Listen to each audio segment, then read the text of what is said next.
ইতিহাসে পাতায় লেখা থাকবে। আসছে 5 আগস্ট, আপনারা সবাই জানেন হাজারো লক্ষ মানুষের বিনিময়ে, রক্তের বিনিময়ে আমাদের দ্বিতীয় স্বাধীন বাংলাদেশ। এই 5 আগস্ট স্বৈরাচারী সরকার শেখ হাসিনা বাংলাদেশ থেকে ইন্ডিয়াতে পালিয়ে গেছে, দিল্লিতে, আপনারা সবাই জানেন।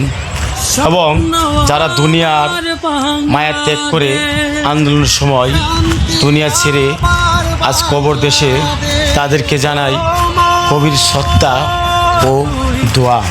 আর যারা এখনও এই জুলাই আন্দোলনে বেঁচে আছে, তাদেরকে আমার পক্ষ থেকে আন্তরিক ভালোবাসা ও অভিনন্দন।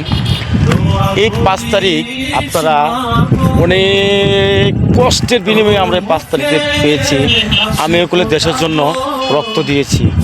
এই জুলাই আন্দোলনের সময় আমি আমার মাথা থেকে রক্ত ঝরিয়েছি।